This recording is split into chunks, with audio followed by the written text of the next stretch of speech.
ये कहानी एक ऐसे लड़के की है जो कि एक ऐसी वर्ल्ड में रीइंकार्नेट हो गया जहां कई हजार लोगों में सिर्फ किसी एक के पास ही मैजिक पावर होती थी। हालांकि वेल एक ऐसी फैमिली में पैदा हुआ था जिनके पास बिल्कुल पैसा नहीं है।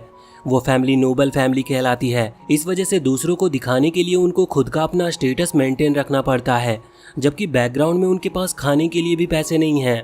तो कहानी की शुरुआत होती है, हमें सबसे पहले वेल को दिखाया जाता है जो कि अभी अपनी रियल वर्ल्ड में था, जहां वो अभी अभी ऑफिस से आया था और खाना खा रहा होता है। लेकिन उसी समय अचानक से उसकी नींद लग जाती है और जब वो जागता है तो वो एक 6 साल का बच्चा बन चुका है। वो अभी एक पार्टी में था और उसे लग रहा था कि शायद वो कोई सपना देख रहा है। इस वजह से वो फिर से सोने की कोशिश करता है, लेकिन तभी एक आदमी आकर उसे जगाता है और कहता है कि तुम अभी क्यों सो रहे हो। और इसके बाद वो उसे कुछ और दूसरे बड़े आदमियों से लाकर मिलाता है। वेल यहाँ पर बहुत ही अजीब फील कर रहा था और उसे समझ नहीं आ रहा होता है कि वो इनसे क्या बात करे। लेकिन उसी दौरान वहाँ पर एक दूसरा लड़का आता है। ये वेल का बड़ा भाई है। उसे पता चलता है कि वो एक नोबल फैमिली में आ चुका है, जहाँ वो उनका सबसे छोटा बेटा है और आज उसके सबसे बड़े भाई की शादी होने वाली है, जिसके लिए ये पार्टी ऑर्गेनाइज की गई है। ये जानने के बाद वेल अभी बहुत ही ज्यादा खुश था कि अब वो अपनी पूरी लाइफ एक नोबल फैमिली में गुजारेगा, क्योंकि उसे हमेशा से ऐसी ही लाइफ चाहिए थी। लेकिन अगले ही दिन उसे पता चलता है कि वो लोग बहुत ही ज्यादा गरीब हैं और इस चीज की कंफर्मेशन करने के लिए वो अपने भाई से पूछता है। उसका भाई बताता है कि वो बहुत ज्यादा गरीब है और उस पार्टी के लिए भी वो कई सालों से पैसा जमा करते आ रहे थे। वेल ये सुनने के बाद बहुत ही ज्यादा हैरान था। बाद में उसे पता चलता है कि वो इस फैमिली का दूसरा बेटा नहीं बल्कि 8वां बेटा है। इसका मतलब उसके 7 और बड़े भाई है। अब उसे कुछ ही टाइम हुआ था इस फैमिली में आए हुए, तभी उसे पता चलता है कि उसके 2 भाई उनकी फैमिली को छोड़कर जा रहे हैं। वेल उनसे इसकी वजह पूछता है तो वो कहते हैं कि उन्हें इंडिपेंडेंट होना पड़ेगा। वो इस तरह से यहाँ पर रहकर खुद का और बाकियों का ख्याल नहीं रख सकते, इसीलिए वो काम ढूंढने के लिए जा रहे हैं। वो ये भी कहते हैं कि वेल को भी बड़े होकर ऐसा ही करना होगा।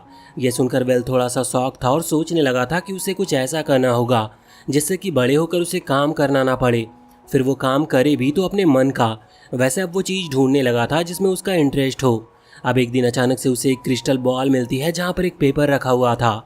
उसमें इंस्ट्रक्शंस थे कि इस क्रिस्टल बॉल का इस्तेमाल किस तरह से किया जाता है, और साथ ही इसे पढ़ने के बाद वेल को पता चलता है कि इस दुनिया में लोगों के पास मैजिक पावर्स भी होती है, लेकिन 1000 लोगों में करीबन एक का ही चांस रहता है कि उसके पास कोई पावर हो। वेल कोशिश करता है लेकिन इससे कोई फर्क नहीं पड़ता। उसने बहुत ही जल्द गिव अप कर दिया था और जाने लगा था। लेकिन उसी दौरान वो क्रिस्टल बॉल ग्लो करने लगती है, जिससे वेल को पता चलता है कि वो एक विजार्ड है। इसका मतलब वो मैजिक का यूज कर सकता था। अब उसे जल्द से जल्द एक टीचर की जरूरत थी जिससे अब वो अपने मैजिक को इम्प्रूव कर पाए। वैसे देखा जाए तो एक टीचर ढूंढना बहुत महंगा काम है, इसी वजह से वो अभी कुछ ऐसी किताबें ढूंढ रहा था जो उसे फ्री में मिल सके और उनमें उसे मैजिक के बारे में कुछ नॉलेज मिल पाए। हालांकि जब वो अपने फादर से किताबों के बारे में पूछता है तो उसे पता चलता है कि उसके फादर तो अनपढ़ हैं और उन्हें कुछ भी पढ़ना लिखना नहीं आता। अब वेल के पास कोई और चारा नहीं था। वो अपनी किस्मत को आजमाने के लिए वहीं पास के जंगल में चला आता है और एक लकड़ी उठाकर जोर जोर से चिल्लाते हुए मैजिक का यूज करना शुरू कर देता है, लेकिन इससे कोई फायदा नहीं होता।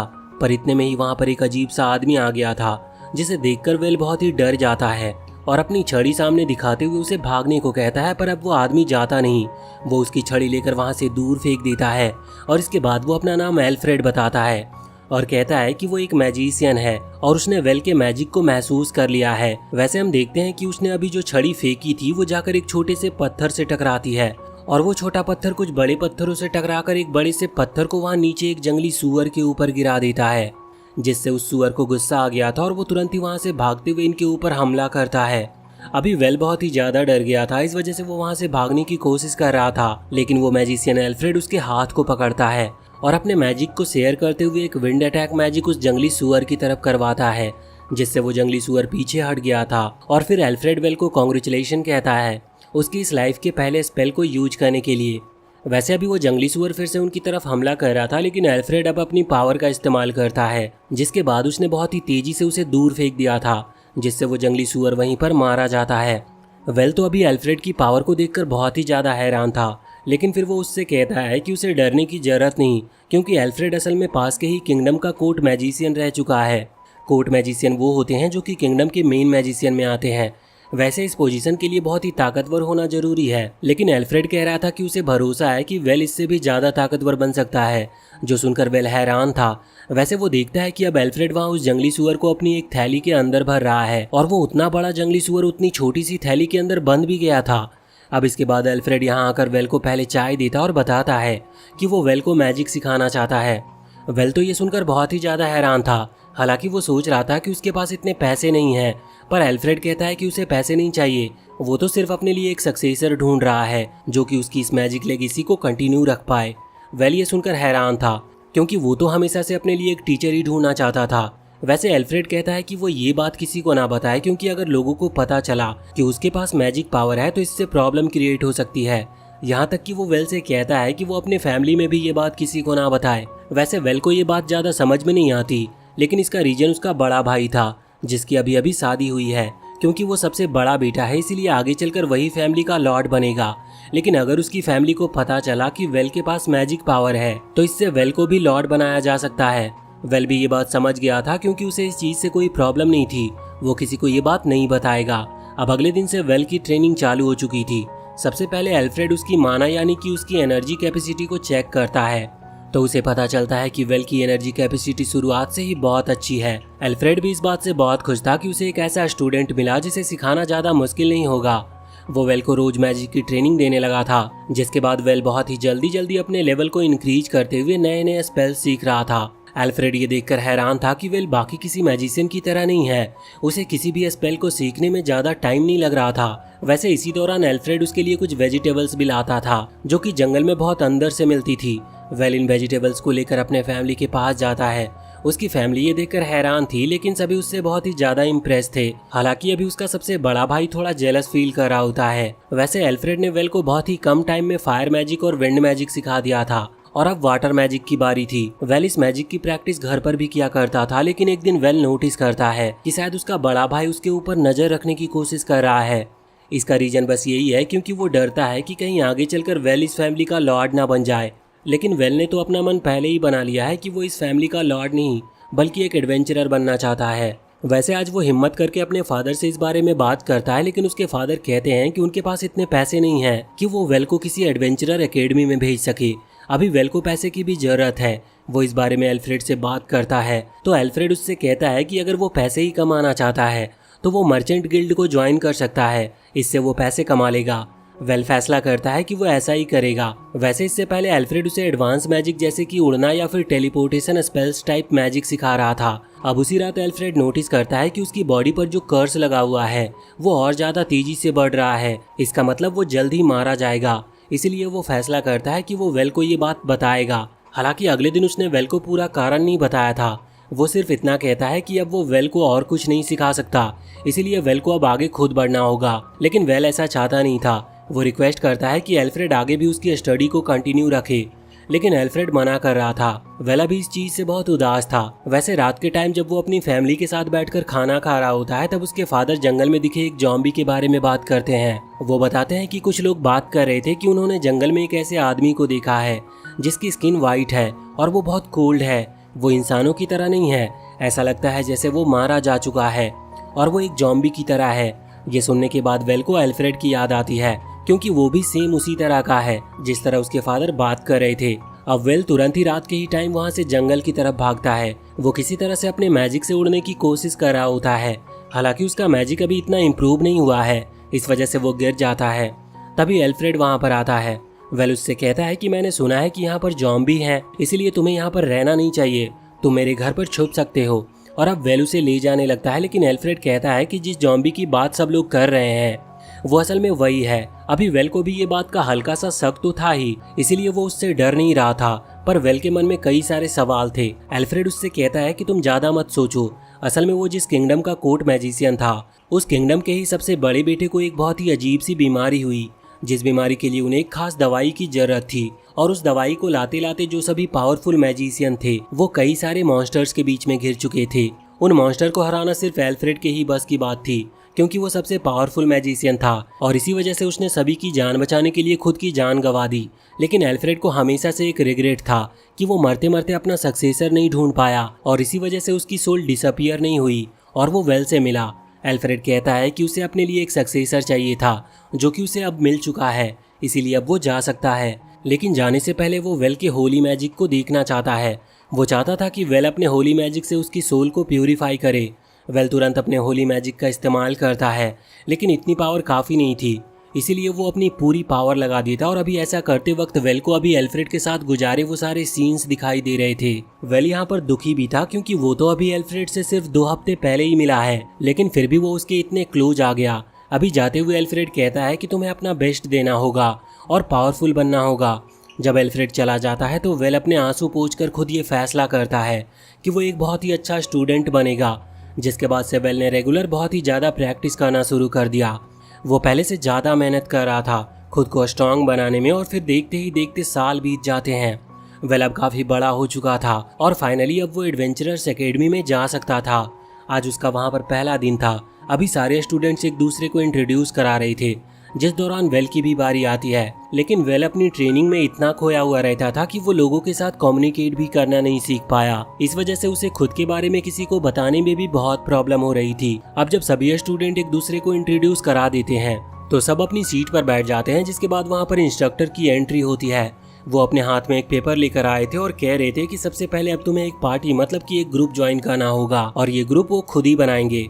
लेकिन वेल यहाँ पर बहुत परेशान था क्योंकि यहाँ पर उसका कोई भी दोस्त नहीं है और कोई भी उससे बात नहीं कर रहा क्योंकि उसने खुद को अच्छी तरह से किसी को इंट्रोड्यूस भी नहीं कराया था। उसे लग रहा होता है कि शायद सब उसे कमजोर समझते हैं, इसीलिए उससे कोई बात नहीं कर रहा। लेकिन वहीं सभी लोग उसे ओवर एस्टिमेट कर रहे थे क्योंकि वो जानते थे कि वेल ने मैजिक में बहुत ही ज़्यादा हाई स्कोर को गैदर किया है। इसी वजह से उसे स्कॉलरशिप मिली थी, इसीलिए उसकी फीस भी नहीं लगी। और बाकी सभी स्टूडेंट सोच रहे होते हैं कि वो बहुत ही ज़्यादा पावरफुल है, इसीलिए वो कभी भी उनकी टीम में नहीं आएगा, इसीलिए वो उससे बात ही नहीं कर रहे थे। वैसे इसी बीच हम सुजान और लुइस नाम की 2 लड़कियों को देखते हैं। वो अभी आपस में बात कर रही थी और टीम बना रही थी। उसी दौरान वहाँ पर एरविन आता और कहता है कि वो उनकी टीम में ज्वाइन होना चाहता है। अभी वो लोग उसे एक्सेप्ट कर लेते हैं।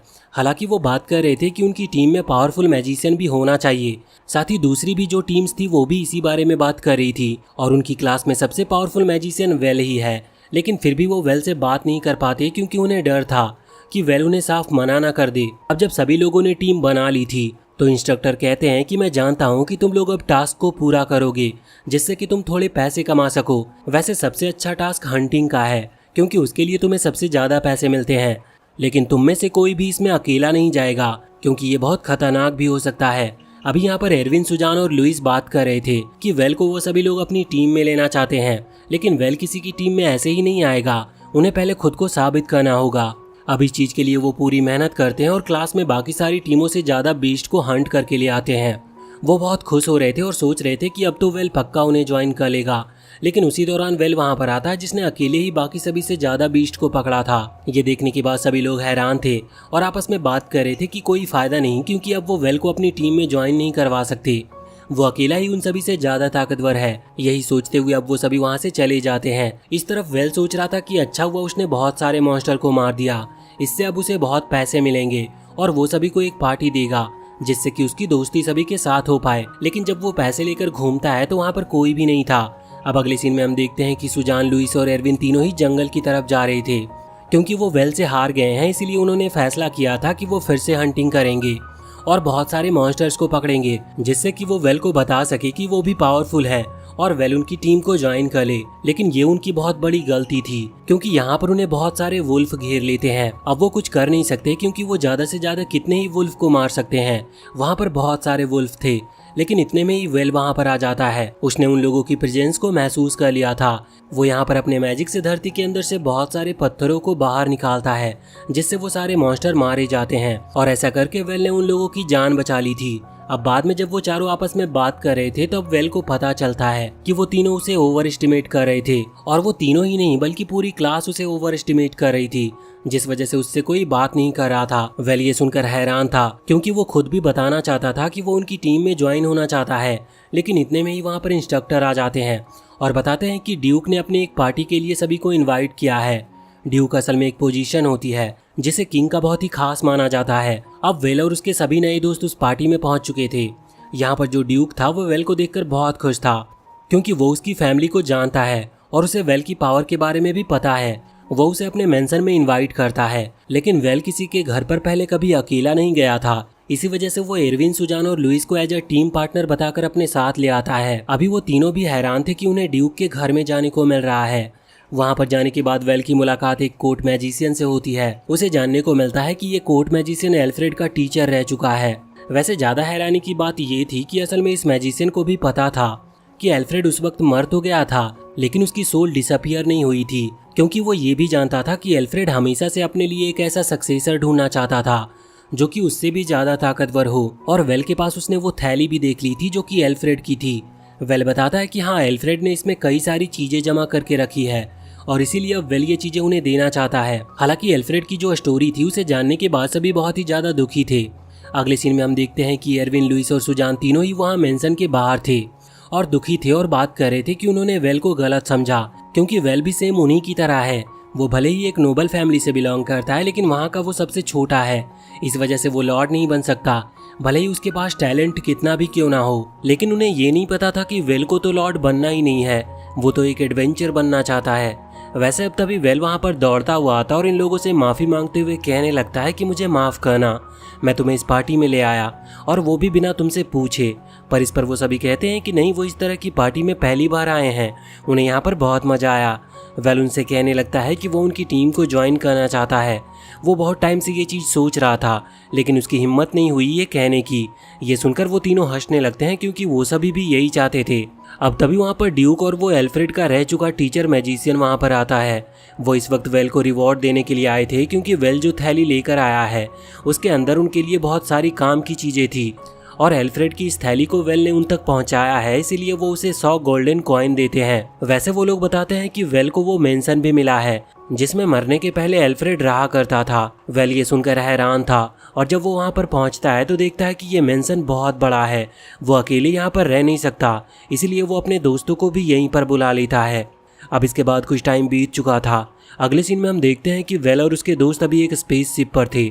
यहाँ पर वो उड़ते हुए वेल के भाई एरिक की शादी में जा रहे थे। अभी उनके साथ वो मैजिशियन भी है जो कि एल्फ्रेड का टीचर रह चुका है। वैसे इसका नाम ब्रेन है। अभी यहाँ पर एरविन बहुत ज़्यादा डरा हुआ था, क्योंकि वो पहली बार इस तरह की शिप पर बैठा है, इसीलिए ब्रेन उसे समझाता है कि डरो मत, ये शिप नहीं गिरने वाली। लेकिन उसी दौरान वहाँ पर डार्क क्लाउड फैलने लगता है जो देखकर सभी लोग डर रहे थे और उसी समय वहाँ सामने एक स्केलेटन ड्रैगन आता है, जिसे देखकर बाकी पैसेंजर बहुत ही ज़्यादा डर जाते हैं और कैप्टन से कहने लगते हैं कि ये क्या है। कैप्टन कहता है कि डरो मत, हमारे साथ ब्रेन है। लेकिन ब्रेन बताता है कि वो इस ड्रैगन को खत्म नहीं कर सकता, क्योंकि इसे खत्म करने के लिए होली मैजिक की जरूरत है। पर वो ये भी कहता है कि हमें डरने की जरूरत नहीं, क्योंकि हमारे साथ एक ऐसा मैजिशियन है जिसे होली मैजिक का यूज करना आता है। और वो वेल की बात कर रहा था और अब वो वेल को वहाँ बाहर जाने को कहता है। वेल यहाँ पर बिल्कुल भी घबराया नहीं था, वो तुरंत ही वहाँ से बाहर आता है और वो इस वक्त फ्लाइंग मैजिक का यूज कर रहा था। ब्रेन उससे कहता है कि तुम सिर्फ उस ड्रैगन को हराने पर ध्यान दो, क्योंकि इस शिप को तो मैं प्रोटेक्ट करूंगा। अब इसके बाद वेल वहाँ से बाहर आ चुका था। वो उड़ते हुए ड्रैगन के करीब आ रहा था। पहले तो वो कुछ देर रुकता है जब तक कि ब्रेन उस शिप के आसपास एक बैरियर ना बना ले। जब बैरियर पूरी तरह से बन जाता है तो इसके बाद वेल अपने होली मैजिक का यूज करना शुरू करता है। अभी उसी पावर से उस ड्रैगन को तकलीफ हो रही थी, इस वजह से वो वेल को रोकने के लिए उस पर कई तरह के अटैक करता है। लेकिन वेल उसके अटैक्स को डॉज करते हुए फिर से होली मैजिक का इस्तेमाल करता है। अभी जैसे ही वेल का होली मैजिक उस ड्रैगन के अटैक को रोकते हुए ड्रैगन की बॉडी में फैलता है तो इससे उसे और भी ज़्यादा दर्द होने लगा था और वो ड्रैगन पागल होते हुए वेल पर हमला करना शुरू कर देता है। वेल कुछ देर तो उसके अटैक से बचता है, जिससे कि उसका मैजिक उस ड्रैगन की बॉडी में पूरी तरह से फैल जाए और जैसे ही ऐसा होता है तो वो ड्रैगन मारा जाता है और उसकी बोन्स हवा में से नीचे गिरने लगती है। वैसे उन बोन्स के हटते ही वहाँ सामने एक बड़ा सा रेड क्रिस्टल अपीयर होता है। वैसे उसी दौरान ब्रेन वहाँ से वेल पर चिल्लाता है और कहता है कि तुम उन सभी बोन्स को अपने उस थैली के अंदर रख लो, जिसके बाद वेल ने हर चीज़ को स्टोर करके रख लिया था और साथ ही उस रेड क्रिस्टल को भी। अब यहाँ पर वेल इन सबसे बहुत थक चुका था, इसीलिए वो आराम कर रहा था। लेकिन उसी दौरान वहाँ पर आर्कवेल आता और आर्कवेल असल में ब्रेन का दोस्त है और ये लोग बहुत पहले साथ में एडवेंचर्स पर जाया करते थे। अभी ये लोग आपस में बात करते हुए और वेल उनके एडवेंचर की कहानी सुनते हुए बहुत ही जल्दी अपने टाउन पर पहुंच जाता है। अभी यहाँ पर जब वो पहुंचे थे उसी समय ब्रेन वहां से चला गया था। उसने आर्कवेल को इन सभी का ध्यान रखने को कहा था, लेकिन उसी समय वहां पर किंगडम से एक नाइट आता और कहता है कि किंग को इस बात का पता चल चुका है कि वेल ने रास्ते में उस स्केलेटन ड्रैगन को हराया है, इसीलिए वो वेल से मिलना चाहते हैं। अब अपने सभी दोस्तों को भाई कहकर वेल उस नाइट और आर्कवेल के साथ किंग से मिलने के लिए चला जाता है। अभी वहाँ पैलेस के अंदर पहुँचने के बाद सभी लोग वेल को एक ड्रैगन किलर वॉरियर की नज़र से देख रहे थे। वैसे वहाँ पर पहले से जो नोबेल्स खड़े थे वो थोड़ा जेलस फील कर रहे थे क्योंकि सभी का अटेंशन वेल के ऊपर जा चुका है। वेल वहाँ पर आकर किंग से मिलता है और सबसे पहले वो उसे थैंक यू कहते हैं क्योंकि उसने कई लोगों की जान बचाई है और साथ ही अब वो उसे एक मेडल भी देते हैं ड्रैगन किलर का। और उसके बाद बात निकलती है उन बोन्स की जो कि वेल ने कलेक्ट की थी। साथ ही वेल के पास जो रेड क्रिस्टल भी है। अब उन्हें देखते हुए प्राइम मिनिस्टर और एक हाई लेवल जनरल के बीच में बहस हो जाती है। जनरल कह रहे थे कि वेल को इसके लिए एक बहुत बड़ी कीमत मिलनी चाहिए क्योंकि ये चीजें बहुत रेयर होती है, लेकिन प्राइम मिनिस्टर बताते हैं कि उनके पास अभी इतना बजट है ही नहीं, लेकिन उन्हें ये चीजें किसी भी कीमत पर चाहिए थी। बाद में किंग इस चीज का सॉल्यूशन निकालते हैं और वेल को वो 1.5 लाख गोल्ड कॉइन देते हैं। अब इस सब पूरे प्रोसेस में शाम हो चुकी थी। वेल वहां से निकलता है आर्कवेल के साथ, लेकिन पैलेस के बाहर आने के बाद उसकी मुलाकात एक मार्शल आर्टिस्ट से होती है। वो इस वक्त वेल को इम्प्रेस करने की कोशिश कर रहा था जिससे कि वेल उसे हायर कर ले, लेकिन वहीं पर खड़े गार्ड उसे लेकर वहां से जाते हैं। अभी आर्कवेल वेल से कहता है कि देखो तुम्हें थोड़ा ध्यान रखना होगा क्योंकि तुम्हारे पास अब बहुत सारे पैसे आ चुके हैं, इसीलिए इस तरह के लोग तुम्हें अक्सर मिला करेंगे, लेकिन तुम्हें इन्हें इग्नोर करना है। साथ ही वो ये भी कहता है कि तुम्हें बाकी नोबेल्स का भी ध्यान रखना होगा क्योंकि वो अपनी डॉटर की शादी तुमसे कराने के लिए तुम्हें फोर्स करेंगे। वेल कहता है कि कोई बात नहीं, वो इन चीजों का ध्यान रखेगा। अब अगले सीन में हम देखते हैं कि वेल अपने दोस्तों के साथ अपने भाइयों के पास आ चुका था, जहाँ पर उसके भाई थोड़े दुखी लग रहे थे क्योंकि उनका सबसे बड़ा भाई जिसकी शादी शुरुआत में हुई थी उसने इस बार इनके लिए कोई गिफ्ट नहीं भेजे हैं, और अगर शादी के दौरान इनके पास गिफ्ट नहीं होंगे तो बाकी नोबेल्स के बीच इनकी इमेज खराब हो जाएगी। वेल ये सुनकर सोचता है कि सच में नोबेल होना मतलब बहुत ज्यादा पैसे होने जैसा नहीं है, बल्कि नोबेल होने का मतलब सिर्फ दिखावा करना है। हालांकि अब वेल ने उन्हें पैसे दे दिए थे और कहा था कि गिफ्ट के सारे पैसे वो देगा। वेल अभी खुश था क्योंकि उसके फेवरेट भाई की शादी है। अब अगले सीन में हम देखते हैं कि वेल एक चर्च में गया हुआ था क्योंकि उसने इतनी कम एज में इतनी पॉपुलैरिटी हासिल कर ली है, इसीलिए वो थोड़ा थैंकफुल भी था। वो वहाँ पर जाकर वहाँ के फादर को 200 गोल्ड कॉइन देता है। अब फादर उसे वहाँ पर बैठने को कहते हैं। उसी दौरान वहाँ पर एक लड़की आती है। वेल उसे देखते ही नोटिस कर लेता है कि इसके पास भी होली मैजिक की पावर है। उस बारे में वो उनसे पूछता है तो वो बताते हैं कि हाँ वो लड़की, उसका नाम एलिस है और वो भी होली मैजिक का यूज कर सकती है, लेकिन वो सिर्फ होली हीलिंग मैजिक यूज करती है, इसीलिए सभी लोगों ने उसे सेंट मान लिया है। पर फादर नहीं चाहते कि उनकी ग्रैंड डॉटर यहाँ पर चर्च में रहे। वो चाहते हैं कि वो जल्द से जल्द शादी करके यहाँ से जाए और वो वेल को इसके लिए काबिल समझते हैं। वेल को पहले तो ये चीज़ें मजाक लगती है और वो हंसने लगता है, लेकिन बाद में वो समझ जाता है कि वो लोग मजाक नहीं कर रहे। अभी एलिस के ग्रैंडफादर ने उससे एक बार भी उसकी मर्जी नहीं पूछी थी, इसीलिए वेल सोच रहा था कि एलिस को कोई भी मिल सकता है, लेकिन उसके ग्रैंडफादर ने उससे उसकी मर्जी नहीं पूछी। शायद वो प्रेशर में है, इसलिए वेल यहाँ पर कुछ भी नहीं कहता। वैसे उसने हाँ नहीं करी थी पर उसने ना भी नहीं कहा था। अब वहाँ से लौटने के बाद जब वो अपने दोस्तों से और अपने बड़े भाई एरिक से मिलता है तो वो सभी लोग हैरान हो जाते ये सुनकर कि वेल सिर्फ 1 मिनट की मीटिंग के बाद अपनी शादी तय करवा कर आ रहा है। वैसे इस वक्त वो लोग उसे क्लाउन यानी कि जोकर बना रहे थे क्योंकि वेल को अभी टाउन के अंदर घूमने जाना था कुछ सामान लेने के लिए, और वो नॉर्मल कपड़ों में जा नहीं सकता था वरना लोग उसे पहचान लेंगे। हालांकि इस क्लाउन के ड्रेस में भी उसे वो मार्शल आर्टिस्ट पहचान लेता है जो कि उसे पैलेस के बाहर मिला था। वो यहाँ पर भी वेल को अपनी स्किल्स दिखाने लगता है, जिस दौरान बाकी सभी भी उसे पहचान लेते हैं और आकर कहने लगते हैं कि वेल उन्हें अपने रिटेनर के तौर पर एक्सेप्ट कर ले। रिटेनर दरअसल वो होते हैं जो कि नोबेल फैमिली के बच्चे अपने मास्टर के तौर पर रखते हैं। रिटेनर उनका काम भी करते हैं और उन्हें स्टडी में भी हेल्प करते हैं। अब यहाँ पर वेल किसी तरह से बचकर वापस आ गया था, लेकिन वो इस चीज़ से बहुत परेशान हो चुका है। इस चीज़ का आइडिया निकालते हुए एरविन उससे कहता है कि क्यों ना तुम मुझे अपना रिटेनर बना लो, इससे प्रॉब्लम ही खत्म हो जाएगी, कोई तुम्हें फोर्स करेगा ही नहीं।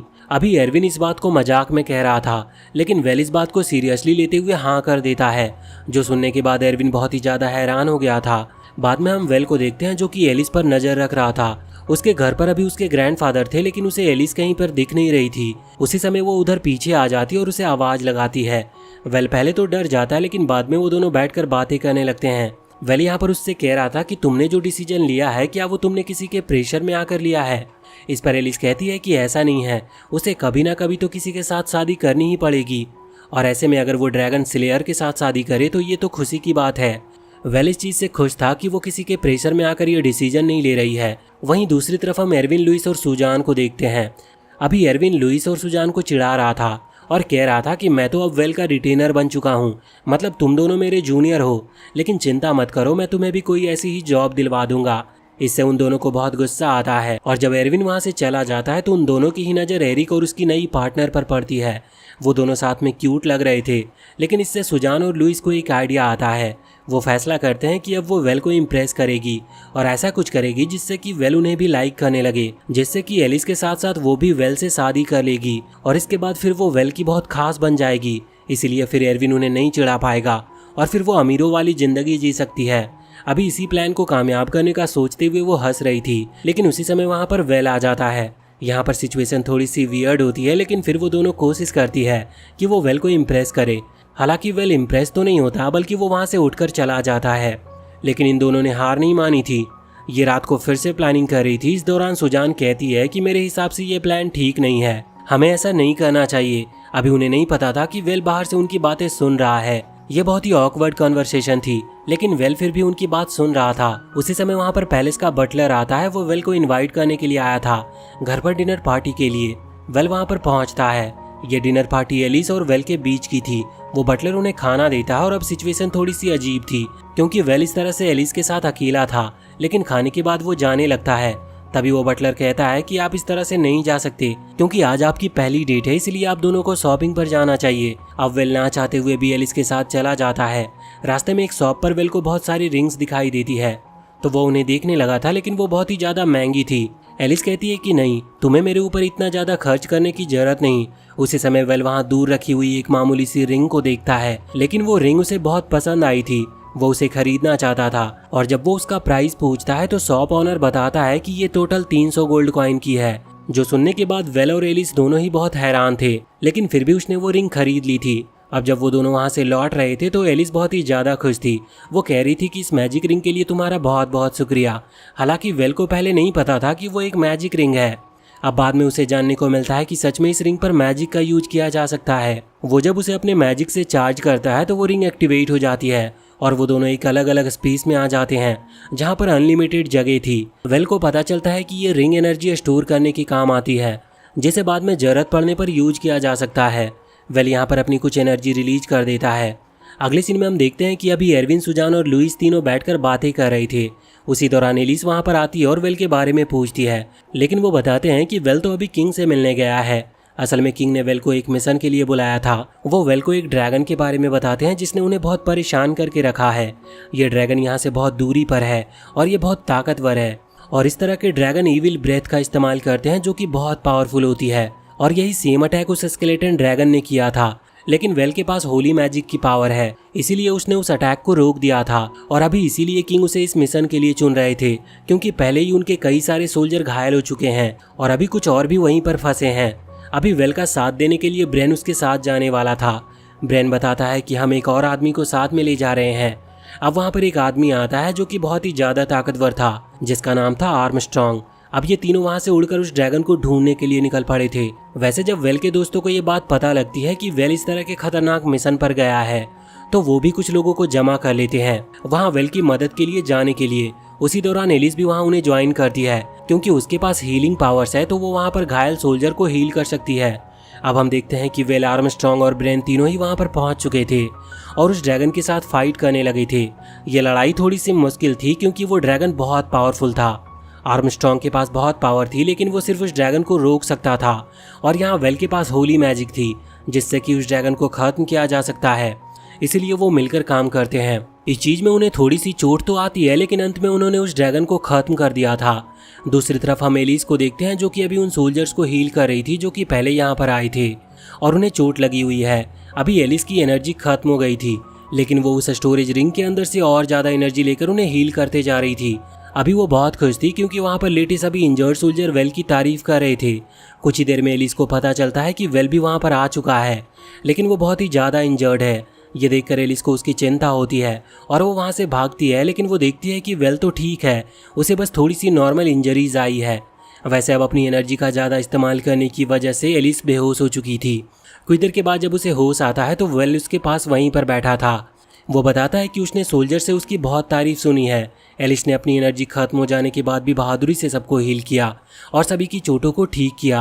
अब जब वो एलिस की तारीफ कर ही रहा था, तभी उसी दौरान वहाँ पर आर्मस्ट्रॉन्ग आता है। वो अभी एलिस को होश आ जाने की वजह से बहुत ही ज़्यादा खुश था। यहाँ पर वेल को जानने को मिलता है कि आर्मस्ट्रॉन्ग असल में एलिस के अंकल हैं। वैसे इसके बाद हम देखते हैं कि अभी वेल को किंग ने पैलेस के अंदर बुलाया था, जहां वो उसे एक और ड्रैगन स्लेयर का टाइटल मेडल देते हैं। वैसे किंग कहते हैं कि अब वो यहाँ से जा सकता है, मतलब कि वो अभी टाउन छोड़कर जाने वाला था।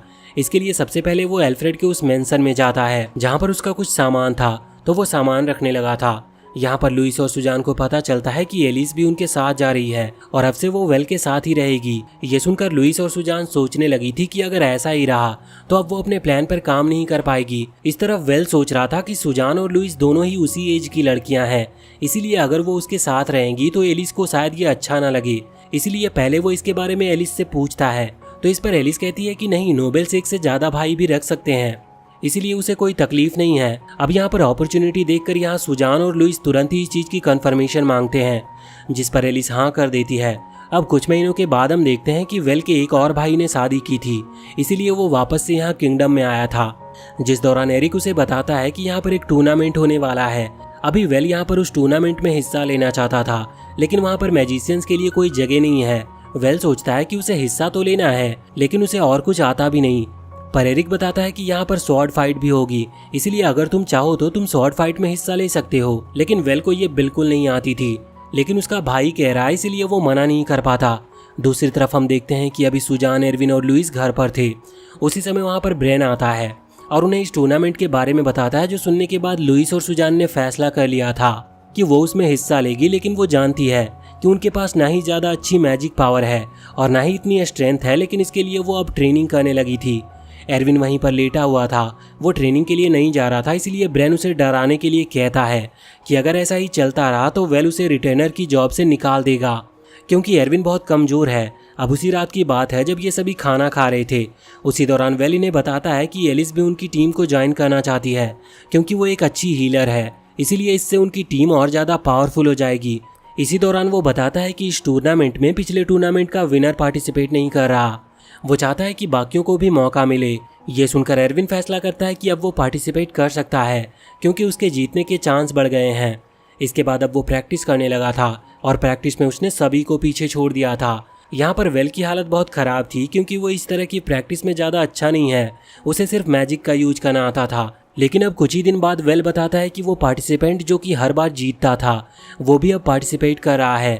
ये सुनने के बाद एरविन का मोटिवेशन पूरी तरह से गिर चुका था और अब वो फिर से और प्रैक्टिस नहीं कर रहा था। सुजान और लुइस उसे मनाने के लिए आती है, लेकिन वो नहीं मानता। बाद में जब वो बाहर आता है तो वहाँ पर वो वेल को बैठा हुआ देखता है।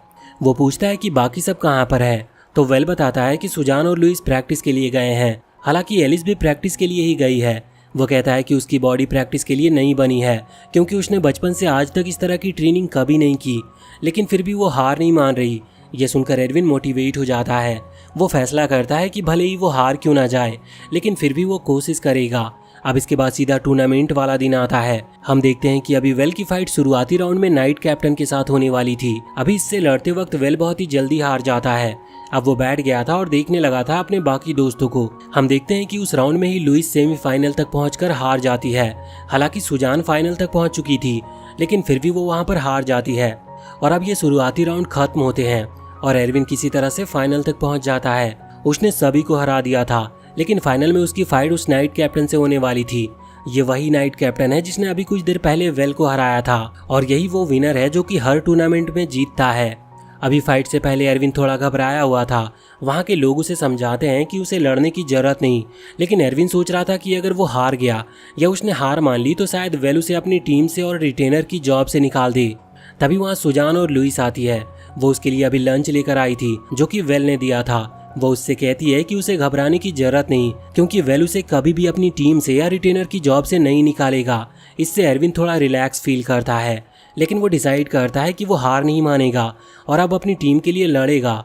लड़ाई के दौरान वो बहुत अच्छा परफॉर्म करता है, जिससे वो नाइट कैप्टन बहुत खुश था। बाद में वो नाइट कैप्टन सुजान और एरविन दोनों को ही अपना स्टूडेंट बना लेता है और उन्हें ट्रेनिंग कराने का फैसला करता है।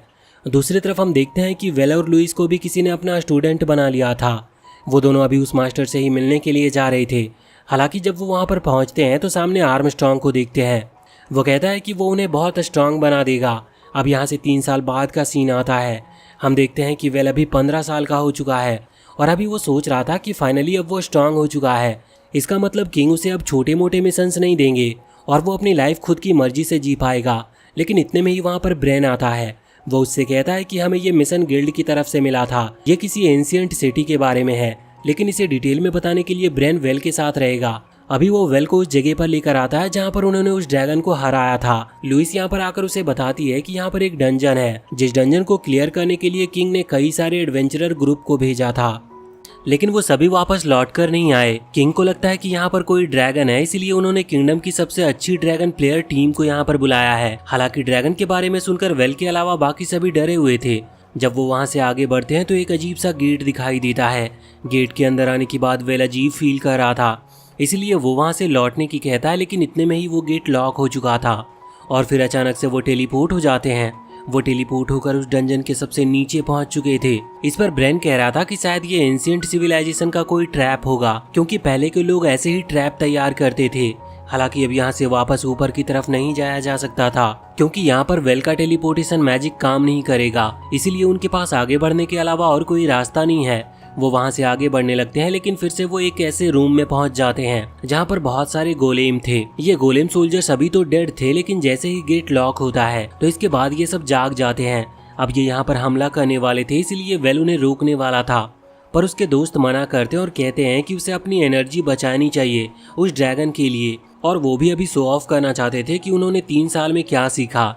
इसके बाद वो हमला करना शुरू कर देते हैं, जिस दौरान ब्रेन नोटिस करता है कि ये गोलेम इन अटैक के सामने कमजोर पड़ते हैं, इसीलिए वो वेल से भी विंड मैजिक का इस्तेमाल करने को कहता है और खुद भी इस्तेमाल करता है, और कुछ ही देर में इन सभी ने मिलकर उन सभी गोलेम्स को हरा दिया था।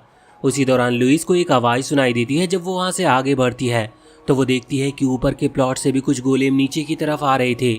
ये लोग अब उन गोलेम से भी फाइट करने लग जाते हैं। ये फाइट कुछ दिनों तक इसी तरह से चलती है, क्योंकि ये जैसे जैसे ऊपर के फ्लोर्स की तरफ बढ़ रहे थे वहाँ पर और भी गोलेम सोल्जर्स थे। इस तरह से लड़ते हुए ये सभी थक चुके थे, जिस बीच एलिस इन्हें हील कर रही थी, जिससे इनकी एनर्जी फिर से लौट सके।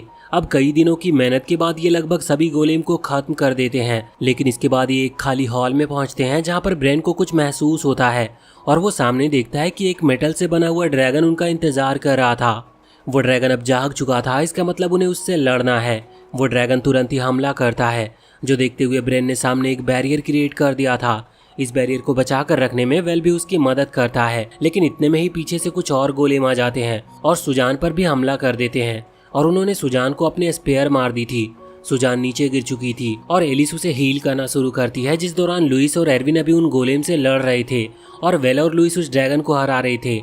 हालांकि वो ड्रैगन इतना कमजोर नहीं है, इस वजह से इनके अटैक से उसे कुछ भी नहीं हो रहा था। इसलिए वेल आइडिया लगाता और ब्रेन से कहता है कि हमें एनर्जी कनेक्ट करते हुए इस पर हमला करना चाहिए, जिसके बाद लुइस अपनी सारी एनर्जी वेल को दे देती है, जिसके बाद वो हमला करते हैं। ड्रैगन पर उस एनर्जी का असर तो हो रहा था, लेकिन ब्रेन की एनर्जी खत्म हो चुकी थी, इसलिए ब्रेन नीचे गिर जाता और बेहोश हो जाता है, जो देखते हुए तुरंत एलिस वहाँ पर आती है। वो अपने सीक्रेट मैजिक का इस्तेमाल कर रही थी और वो वेल को किस करती है, जिसके बाद वेल की जो एनर्जी थी वो एकदम से कई गुना बढ़ जाती है, जिसके बाद एलिस भी बेहोश हो चुकी थी। लेकिन अब वेल अपनी सुपर पावर से एक बहुत ही पावरफुल हमला करता है, जिससे वो ड्रैगन तुरंत ही खत्म हो गया था। उसके मरने पर वेल अभी सेलिब्रेट करता है, इसके पहले ही वो भी बेहोश हो जाता है। उसके दोस्त लोग उसे एक सेफ जगह पर ले जाते हैं, जहाँ पर कुछ देर बाद वेल को होश आता है और फिर कुछ ही देर में एलिस को भी होश आ गई थी। अब वो वहाँ से बाहर को आते हैं तो उन्हें पता चलता है कि वो अभी भी उसी डंजन के अंदर है। अभी यहाँ पर उनकी मुलाकात ब्रेन से होती है। वो बताता है कि ये डंजन कोई मामूली डंजन नहीं था, उस मेटल ड्रैगन को क्रिएट किया गया था इस डंजन को प्रोटेक्ट करने के लिए, क्योंकि यहाँ पर कई सारे रेयर चीजें हैं जो कि भले ही पास्ट से बिलोंग करती है, लेकिन ऐसी चीजें हम अभी भी नहीं बना सकते। वहाँ पर कुछ मेटल व्हीकल और कुछ मिसाइल टाइप की चीजें रखी हुई थी, जिनके बारे में ज्यादा हमें बताया नहीं जाता। हालांकि साथ ही साथ उन्हें वहाँ पर कई मिलियन गोल्ड कॉइन भी मिलते हैं, जिन्हें लेकर वो आगे बढ़ रहे थे, जिसके बाद उन्हें रास्ता मिलता है वहाँ से बाहर निकलने का। वो सभी बाहर आकर बहुत खुश थे। अगले सीन में वो किंग के पास आते हैं, जहाँ पर वो उन्हें सारी चीजें दे देते हैं। वैसे वो जो टेलीपोर्टेशन पोर्टल था जिसकी वजह से वो बेसमेंट में पहुंच चुके थे, वो उन्होंने मैजिक गिल्ड को बेच दिया था। अब यहाँ इस चीज़ का फैसला करना बहुत ही ज़्यादा मुश्किल था कि इन्हें कितने पैसे दिए जाए, क्योंकि इनकी चीज़ें बहुत रेयर थी और अभी तक किसी ने ऐसी चीज़ें देखी तक नहीं थी। और दूसरी चीज़ ये भी कि ये खुद अपने साथ बहुत सारे गोल्ड कॉइन लेकर आए हैं। तो यहाँ पर पहले तो हिसाब लगाया जाता है, जिसके बाद फैसला होता है कि वेल की टीम के हर एक मेंबर को 2 मिलियन गोल्ड कॉइन दिए जाएंगे। लेकिन इतना पैसा किंगडम में नहीं है, इसीलिए उन्हें ये पैसा इंस्टॉलमेंट में 20 साल तक दिया जाएगा। वेल अभी टैक्स की चिंता कर रहा था कि 20 मिलियन गोल्ड कॉइन के लिए उसे कितना टैक्स देना होगा। अब अगले सीन में हम देखते हैं कि वेल घर पर आता है जहां वो आर्मस्ट्रॉन्ग से मिलता है। वो बताता है कि कैपिटल में सब बात कर रहे थे कि वेल शायद मारा जा चुका है। तो वेल कहता है कि ऐसी अफवाह कौन फैला सकता है, जिस पर आर्मस्ट्रॉन्ग कहता है कि वेल सफ़र कर रहा है, इसका मतलब ये है कि वेल ने इतनी कम एज में इतना ज़्यादा पैसा कमा लिया है जिसकी वजह से लोग उससे जेलस फील करते हैं और कुछ बड़े बड़े फैमिली के नोबल्स ही ऐसी अफवाहें फैला रहे हैं।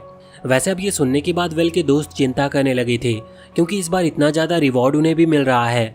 अब वो फैसला करते हैं कि वो अपना ये रिवॉर्ड वेल के हिस्से में दे देंगे और बस वेल से सैलरी के तौर पर कुछ पैसे हर महीने लेते रहेंगे। इससे किसी को उन पर शक भी नहीं होगा। लेकिन वेल सोच रहा था कि अगर इनका पैसा भी उसे मिला तो इससे उसके ऊपर और भी ज़्यादा खतरा आएगा, लेकिन वो कुछ कर भी नहीं सकता था। दूसरी तरफ हम रॉबर्ट को देखते हैं। ये वही आदमी था जिसने वो झूठी अफवाहें फैलाई थी। इसे पता चलता है कि वेल अब डंजन से वापस आ चुका है, इसीलिए ये खुश भी था क्योंकि पहले इसने सिर्फ अफवाहें फैलाई थी, लेकिन अब वो उस अफवाह को सच कर सकता है। अब एक बार फिर हम यहाँ पर वेल के पास आते हैं। हम देखते हैं कि वेल अभी बैठा हुआ था। उसी दौरान वो खिड़की पर किसी को नोटिस करता है। वो सोचने लगता है कि या तो ये चोर है या फिर कोई असैसिन। अभी उसके दोस्त उसे सजेस्ट करते हैं कि उसे एक और रिटेनर रख लेना चाहिए जो कि उसे प्रोटेक्ट कर सके, मतलब कि उसका गार्ड या बॉडी गार्ड बन सके। वेल को भी ये आइडिया सही लगता है। वो पूछता है कि हमें किसे रखना चाहिए, तो इस पर सुजान कहती है कि रॉड्रिक को रख सकते हैं।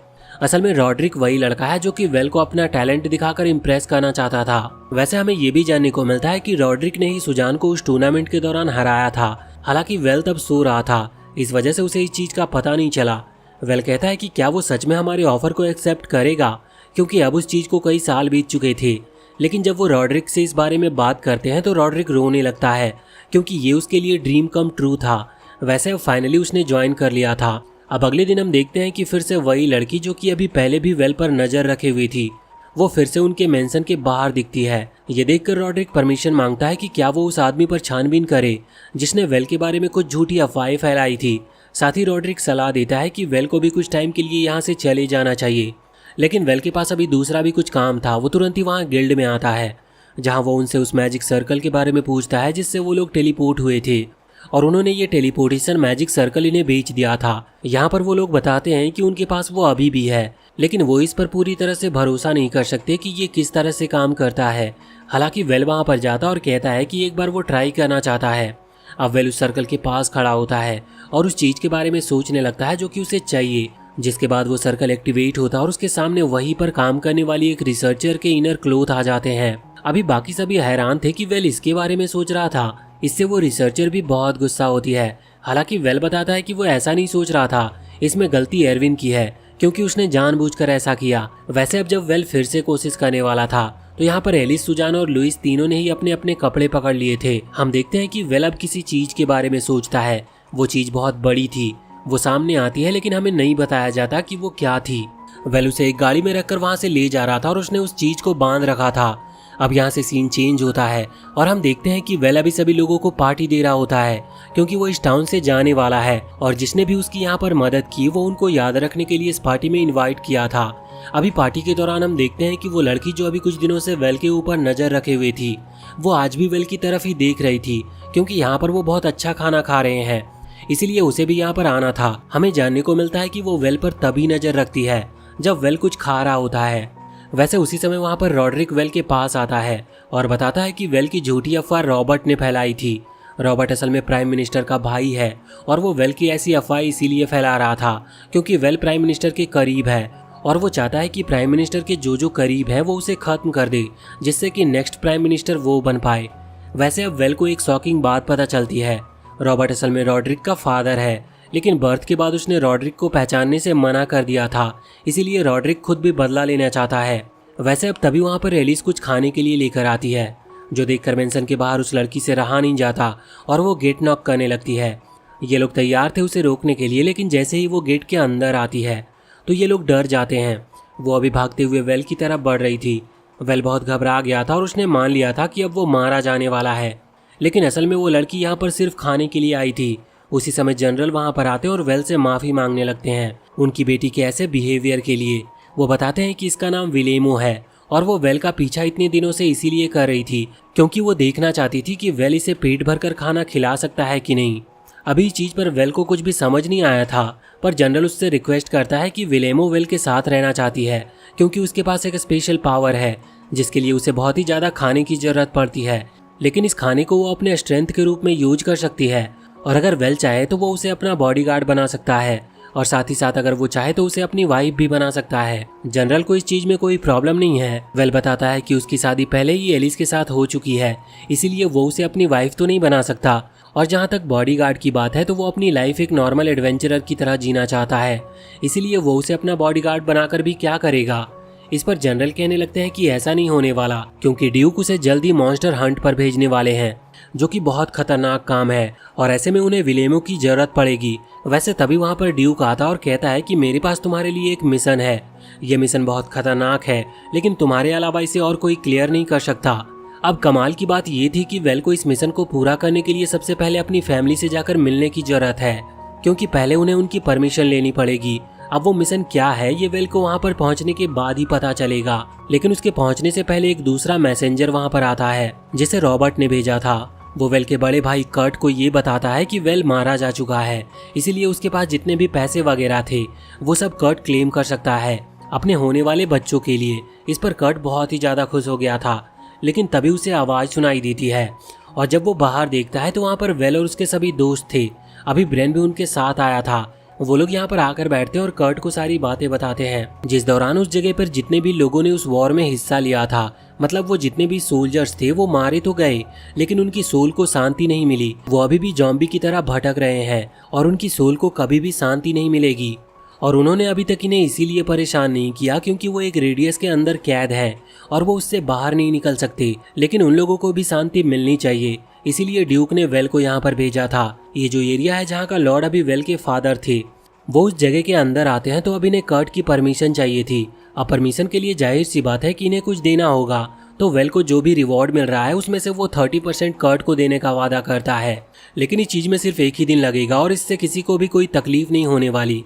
फिर भी कर्ट को 30% मिल रहा था पर उसका इतने में पेट नहीं भरता और वो 50% की डिमांड करता है। इस पर कर्ट की और वेल के वो दूसरे भाई कर्ट से कहने लगते हैं कि वो ज़्यादा ही आगे बढ़ रहा है, उसे इतनी ज़्यादा डिमांड नहीं करनी चाहिए। साथ ही अब उसकी बकवास सुनते हुए यहाँ पर एरविन को भी गुस्सा आ गया था।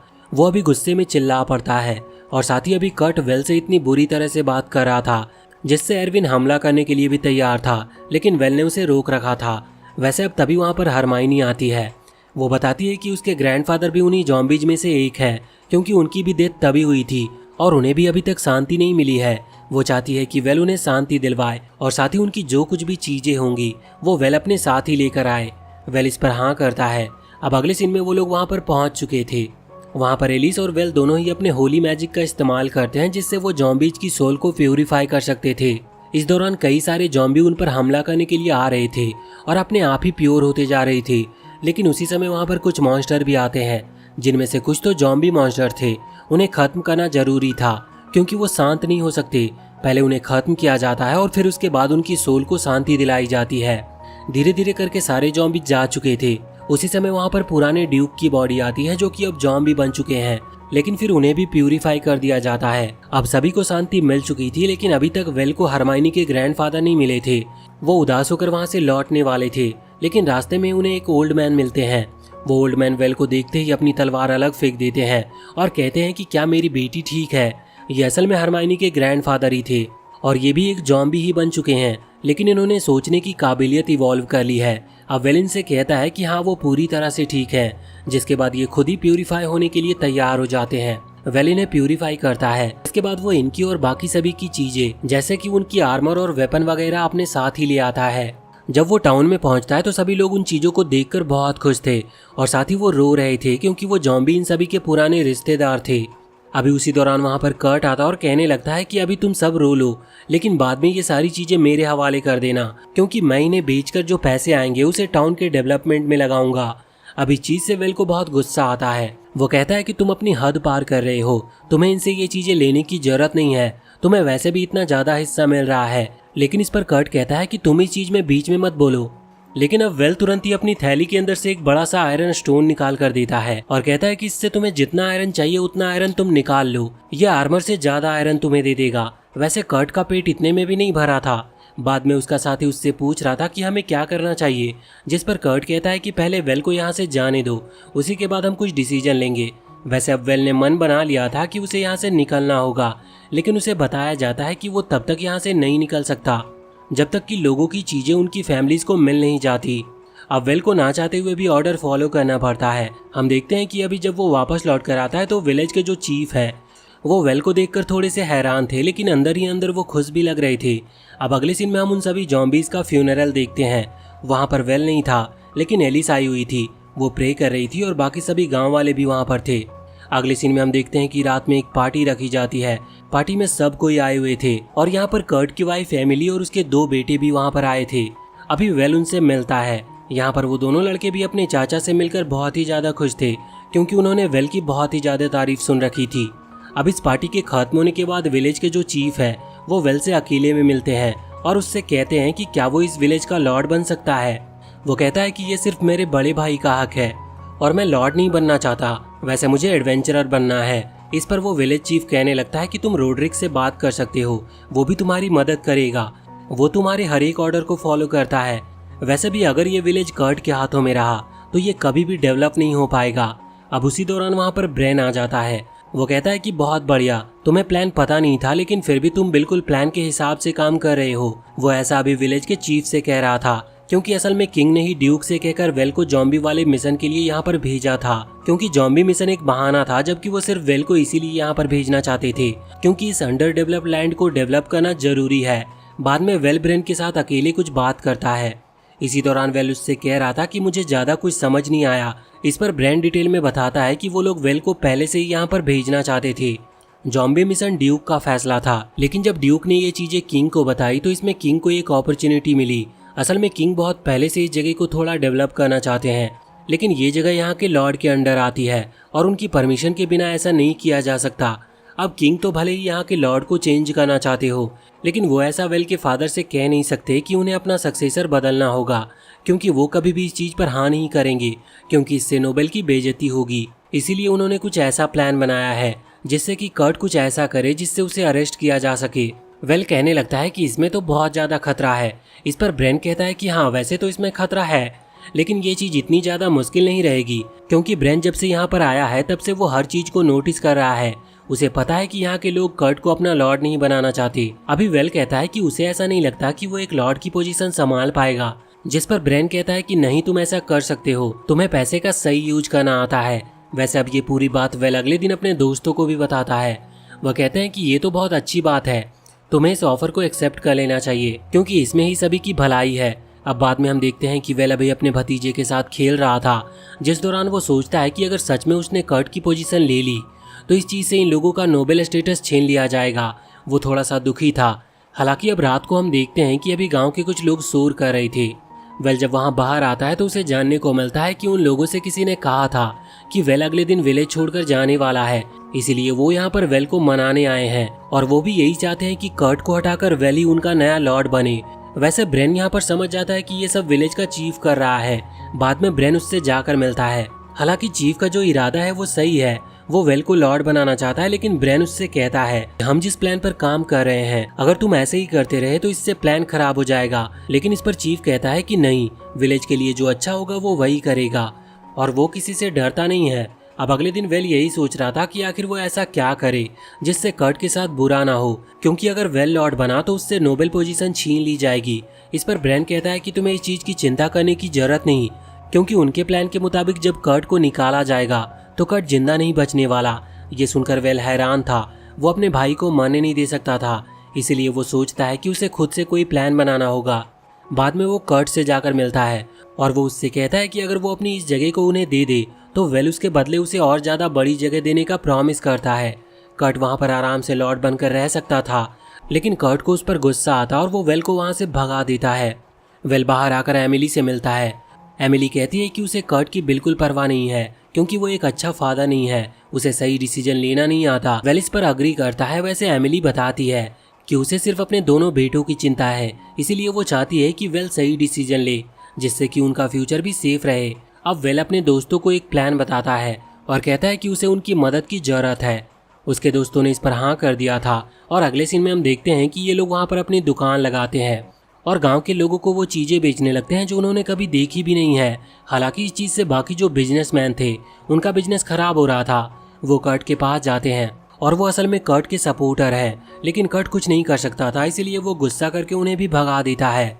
जब वो लौट रहे थे उसी समय वेल उनके सामने आता है और उन्हें कुछ पैसे देकर किंगडम में भेज देता है। अभी अगले दिन कर्ट का एक सपोर्टर उससे मिलने आता है और बताता है कि बाकी सारे जो सपोर्टर्स थे जिनकी बाजार में दुकान थी वो सभी वेल ने खरीद लिए हैं और उन्हें किंगडम की तरफ भेज दिया गया है, जिससे अब कर्ट को कोई सपोर्ट नहीं करेगा। इसीलिए कर्ट का अब लॉर्ड बनना काफी मुश्किल है। कर्ट को इस बात पर बहुत गुस्सा आ रहा था। दूसरी तरफ हम वेल को देखते हैं जो कि रॉड्रिक से मिलता है।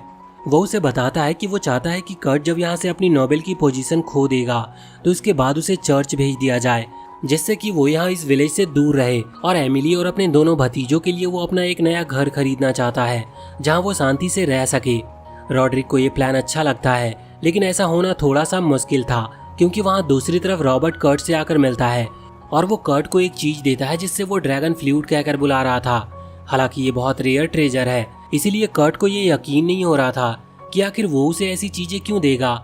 लेकिन इस पर रॉबर्ट कहता है कि मैं चाहता हूँ कि तुम वेल को खत्म कर दो, वो तुम्हारे भी रास्ते का कांटा है और मेरे भी, और वैसे भी तुम लॉर्ड बनना चाहते हो। वो तुम्हें फालतू में एक ऐसी जगह पकड़ा रहा है जो किसी काम का नहीं है। अब कर्ट इसके लिए तैयार था, इसीलिए अब वो वेल को अगले दिन ये कहकर बुलाता है कि उसने वेल के ऑफर के बारे में कुछ सोचा है। अभी वेल को भी डाउट था और साथ ही साथ ब्रेन भी कह रहा था कि जरूर कुछ गड़बड़ है, लेकिन ब्रेन ने ये चीज सेंस कर ली थी कि कर्ट अकेला वेल से मिलने के लिए आ रहा है, इसीलिए जरूर उसके पास कोई ऐसी चीज है जिससे वो वेल को रोक सकता है या हरा सकता है। वेल उससे मिलने के लिए जाता है जहाँ पर उसके दोस्त पीछे छुपे हुए थे। कर्ट कहता है कि उन्हें भी बाहर बुला लो क्योंकि वो भी तुम्हें नहीं बचा सकते, और इसके बाद वो वेल का मजाक उड़ाने लगता है। साथ ही वो यहाँ पर उस ड्रैगन फ्लूट को भी बाहर निकालता है, जिसे देखने के बाद सभी लोग हैरान थे, खासकर ब्रेन, क्योंकि वो पहचान चुका था कि ये क्या है। इसे बजाते ही यहाँ पर बहुत सारे ड्रैगन आ जाएंगे, जो जानने के बाद सभी लोग कर्ट को ऐसा करने से रोकते हैं और कहते हैं कि अगर उसने ऐसा किया तो वो भी मारा जाएगा। लेकिन कर्ट कहता है कि उसे पता है कि जो इसे बजाता है उसे कुछ भी नहीं होता, क्योंकि वो ड्रैगन उसे कुछ भी नहीं करते। वेल कहने लगता है कि तुम जरा अपनी वाइफ और अपने बच्चों के बारे में सोचो। इस पर कर्ट कहता है कि उनके बारे में ही सोच रहा हूँ, क्योंकि वेल को खत्म करने के बाद उसे उसका सारा पैसा मिल जाएगा, और वैसे भी एक तरह से देखा जाए तो वो उनके बारे में क्या सोचे। वो कहता है कि मुझे पता है कि वो मेरी परवाह नहीं करते, इसीलिए मैं सिर्फ अभी अपनी ड्यूटी फॉलो कर रहा हूँ, वरना मुझे भी उनकी कोई चिंता नहीं है। अभी वो फ्लूट बजा ना दे, इसीलिए ब्रेन उस पर हमला करता है उसे रोकने के लिए, लेकिन वो फ्लूट कर्ट को बचा लेती है।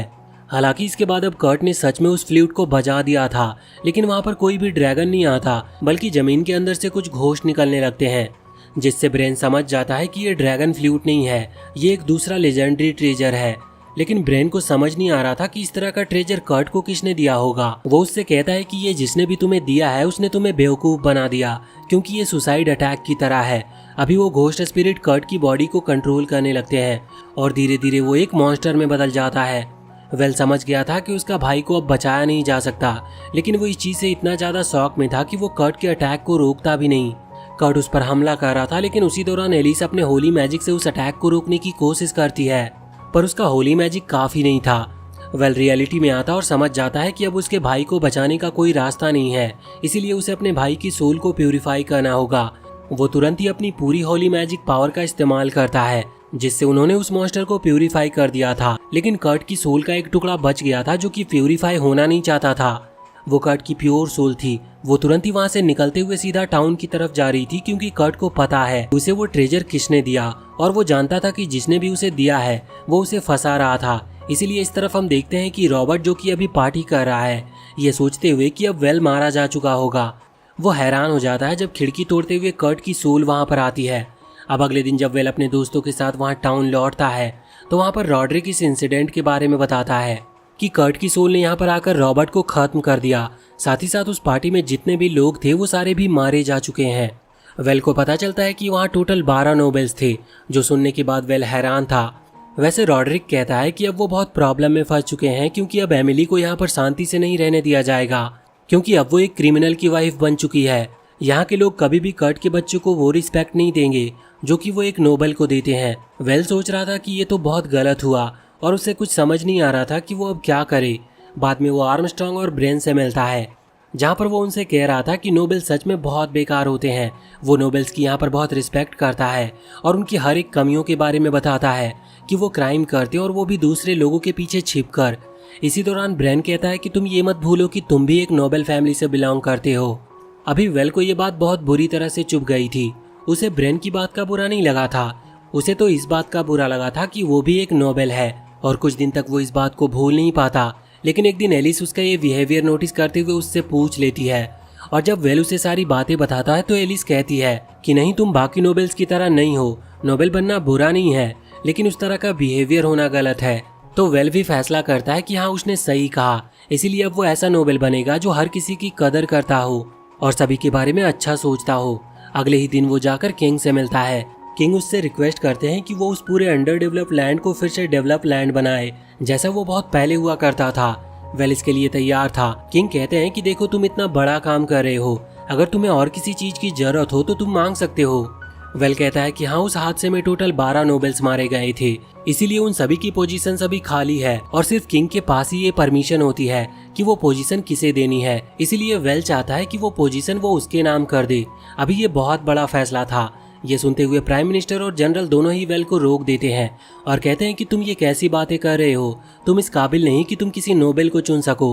उन पोजीशंस के लिए तुम्हें तो वो पूरी जगह भी नहीं देनी चाहिए। साथ ही साथ यहाँ पर एलिस के ग्रैंडफादर यानी कि वो चर्च के फादर वो भी कहने लगते हैं कि ये फैसला गलत है, वेल को इतना बड़ा रिवॉर्ड नहीं दिया जा सकता। लेकिन अब तभी वहाँ पर ड्यूक आता है। वो वेल के सपोर्ट में था और अब वो आके कुछ भी कहे इसके पहले ही यहाँ पर आर्मस्ट्रॉन्ग उसे रोक देता है और किंग से कहने लगता है कि आपको इसकी बातें मानने की कोई जरूरत नहीं।